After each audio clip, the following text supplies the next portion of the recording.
And we got Niall Horan in the studio, ladies and gentlemen. Hello there. Hello. So first things first, I want to give you a chance to guess the noise here. So our contest is called What's That Noise?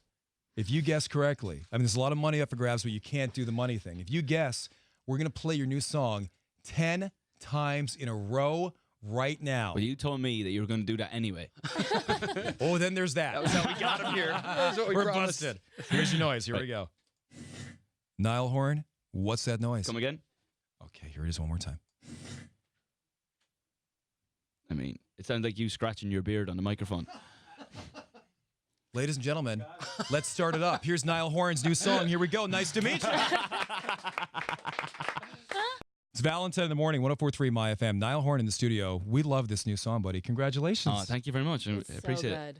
There's such a cool vibe to it, isn't there? I rarely just want to sit here and praise a song, but that is a damn good song. Yeah. Yes, come on. That's what I want to hear. I've been like listening to it myself for 7 months, so I'm glad other people like it. No, because we, just dropped, obviously. We didn't know what to expect, and we know what was going on Flickr and everything, and it seems like this one you took more liberties in your songwriting. Is that correct? Literally just went for it, yeah. I felt like Slow Hands stood out on the radio the last time because it was so different, so I thought, well, let's be the person who's different. How would you describe the song? What would be the vibe that you say it is? 80s, 90s rock and roll with a bit of there's a bit of like dancey soul Remind me vibe like to it. Fatboy Slim or something like that. I'll take that. Yeah. I'll have all of these references. It made me want to make a movie so I could put it in the soundtrack. Yeah. Because to me, it sounded like a James Bond type cool vibe going on too. I was like, man, this is such a cool song. I was thinking, like kind of what the soundtrack to like a Guy Ritchie type movie, Sure. where you know, quick and Like Snatch or something. yeah, kind of like that, yeah, something like that. You know, it's really cool. All of us, when we heard it, and we heard it before you came in, obviously too. When we heard the song, each generation in the room liked the song. Good. That's a great sign. You got the 50-year-old guy, you got the 35-year-old woman, the 36-year-old man, you got the 800-year-old gentleman in the corner. Generationally, though, I mean, sorry, I love you, but generationally it crossed over. By the way, if you could sit Yeah, up. Jimmy, we have a guest in the studio. Jimmy is Unaware. to Niall Horan in the studio. That's the wild part here. Man, how's life? I know you wrote a ton of songs for this too. How's life going for you? Yeah, no, it's been really fun. I came off the tour last September and kind of just took a few weeks off and then just got cracking. I mean, it's hard to stay away. If you write songs, it's hard to stay away from the piano in the corner of your room or the guitar in the house. And I just started writing and just couldn't stop. I've written like nearly 60 songs or something like this for this record. Just kept going but had a lot of fun because I just went in with the headspace of let's just go and write songs and let's not like pigeonhole it into any genre or anything. Because last time it was quite, it was very strict. Maybe apart from Slow Hands, it was kind of like me just playing an acoustic guitar. Did you feel any pressure from any label or management to kind of go in that direction? Absolutely not. I'm actually one of the lucky ones where my label literally just set me up with certain sessions and whatever that people I want to work with, and then I just disappeared then for the 8 or 9 months, however long it took. And I just had great fun. I think when you hear the record as a whole, you'll understand that. And I think Nice to Meet You is a good representation of just. And if you haven't released a song in a couple of years, I guess this is the way to splash back. And is there and take this hopefully the right way as I say it. Is there a nice feeling of anonymity now for you, where you can go places and people aren't just mobbing you? You can be you. I mean, obviously, there's still everyone knows who you are, but you go on the golf course, maybe you don't get mobbed. I mean, you're on the golf course all the time anyway. But have you become you? Is what I'm saying. You're no longer the guy from One Direction. You're your own person. Yeah, no, I mean, it was madness back in the day, as you well know, and everywhere we went there was hundreds and thousands or whatever you want to call it, and then just kind of like have relatives. I've had relative success to to the band or whatever. I mean, it's very relative, obviously, because that was just ridiculous. But I've had my bit of success and I'm happy, but I don't get the same madness as I used to, which is great. It's got to be nice. It's nice, yeah. Just like being able to go outside, hang with your mates, do whatever you want. Yeah, this is great. Like it's fine, and I just obviously when I go out, I'll wear a hat or whatever. But I don't need to maybe I overthought it previously. Sure, probably the thought of going out probably scared you more than actually being out there. And then once that realization hits, It's actually not as bad as it probably made it out to be. I mean, I guess you could have switched it up, in the day and put on a different accent or something like that. You didn't have to bring out the brogue. You could have left the Irish accent. Yeah, but then if you get caught doing a different accent or wearing something different, everyone was like, "What? Can you do an American accent?" Yeah, I'm not going to do it now because you've asked me to do it. But yeah, but you know that I'd be sitting here doing the Irish accent. I know you do. Back at you with that. We had some great crack between us. Did you wear a kilt one time when he came in? Did I wear a kilt for you or Sam Smith? Probably Sam Smith then. I did wear a kilt. Sam Smith. He didn't wear a kilt for me, thank God.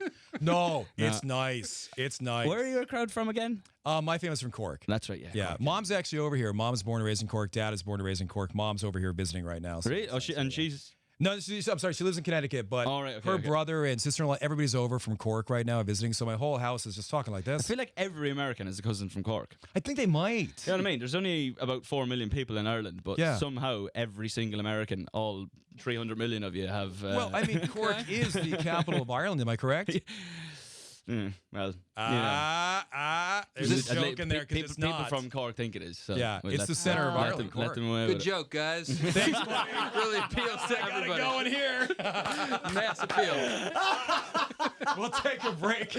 Come right back. Niall Horan in the studio. It's Valentine in the Morning. That was brilliant.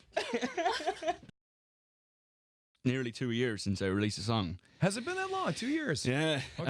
And I'm just like, or since the album at least. Yeah. And yeah, just like, it's good to be back on the scene. Like, I've been watching all these award shows and listening to radio stations, and I just kind of, with how good music is at the minute, I've just kind of feel like want to get right back into it, right. I feel like I'm missing out a little bit, so it's just good to be back. What I love about Nice to Meet You and what I loved about Slow Hands too is that they are lyrics that I want to hear. Like, I want somebody to say those words to me. Really? So songs like that, like... Right, okay. Well, yeah, like, just I mean, Slow Hands is pretty provocative. Sure is. So Yeah. I'm happy for you. I don't know if I jump in and say this or not. Are you giving me the look not to? What are you going to say? Well, before you came in, Jill changed her pants because she wanted her pants to be better for the outfit. And I'm not putting you on blast because Niall's a very attractive man. But I know it's going to get hot in here. But then I'm going to look right at her as I say this, Niall. You're going to love this. So then she said to me, she goes, wait, how old is Niall again? Because she was running the age. She thought you might be too young for her. But then she hopped on Wikipedia, saw the age, and goes, oh, okay. Am I right in the age bracket? You're good. Great. Good start. You're good. That's a great start. Okay. That is a great start. I did change my pants. They needed to just be a little bit darker for the sweater, but... Right. Oh, really? What were they? They were lighter, and they had you're holes. wearing quite light blue jeans. I know, but they were super light. All right. You blended into the wall then. Yeah. Okay. Right, well, you look great. So. Thank you. And you're not blushing at all, thank God. Yeah. Not at all. Not at all. So I'm going down some of the notes here and some of the stuff. A lot of these songs came from, I guess, and you had said this before, came from relationships with you and stuff like that. Yeah. You know, and breakups and things. Mm-hmm. Is it true, and speak to us as an artist, is it true that sometimes the artist, and this is kind of sad in this respect, but truly some of the best songs come from some of the most trying times? Yeah, 100%. And I think the reason the sadder songs speak to people is because people like to be sad sometimes. Yeah. And, like sit and listen to ballads and connect that with something in their lives. Mm-hmm. And I find them a lot easier to write. I find it easier to walk over, play a chord and play 4 chords and just sing along to it and just see what comes out. And usually when you're writing ballads and you know exactly what you want to say, you'll sing a whole verse in one go, or full lines will come out. It's not like sometimes when the more up-tempo stuff, you have to kind of think about it and structure and all that. But the classic songs are just, you just go ahead and sing it. I think it was Chris Martin told us one time before that the thing with happy songs versus like sad songs, when you're really happy and life is going great and everything like that and things are perfect, you're out there doing stuff. When a certain sadness or, we all go through ups and downs of life comes upon you, then you kind of hunker down for a bit and you're more in touch with yourself and you start writing those songs. So that's why a song from, like a breakup or something is so much easier to write because when you're all happy, you're out there living your life and doing great and blah, blah, blah. Makes sense. That's very true. Yeah, no, like you learn a lot about yourself when you're writing songs. It's very introspective writing songs, 100%. right? So, yeah, I can completely get that. And I mean, Chris Martin has written some of the saddest, greatest songs of all time and the happiest ones. Who do you want to work with? Is anybody on this album that you worked with that we don't know about? Or I've worked with the usual people that I work with, Julian Bonetta and John Ryan and etc. And then I've worked recently with Greg Kirsten, who Okay. produces all of like Adele's. He's Adele's main guy. Oh my gosh. And writes with Adele all the time, and we've written some cool stuff together. And he's just like complete musical genius, and works with McCartney and Beck and Oh my gosh. all of these geniuses. And yeah, so that was amazing to work with. Artist wise, I mean, hooking up with artists is a different story because people how's are. that work? It's kind of hard because you're friends with these people, but they're on tour, or Right. you're here and no one's here, and like it's just an odd one. And when you do see them, you don't really particularly want to go, right, the next time we see each other, we're going to the studio, and you just want to go for gonna food write something or whatever, you yeah. want to go for a drink instead.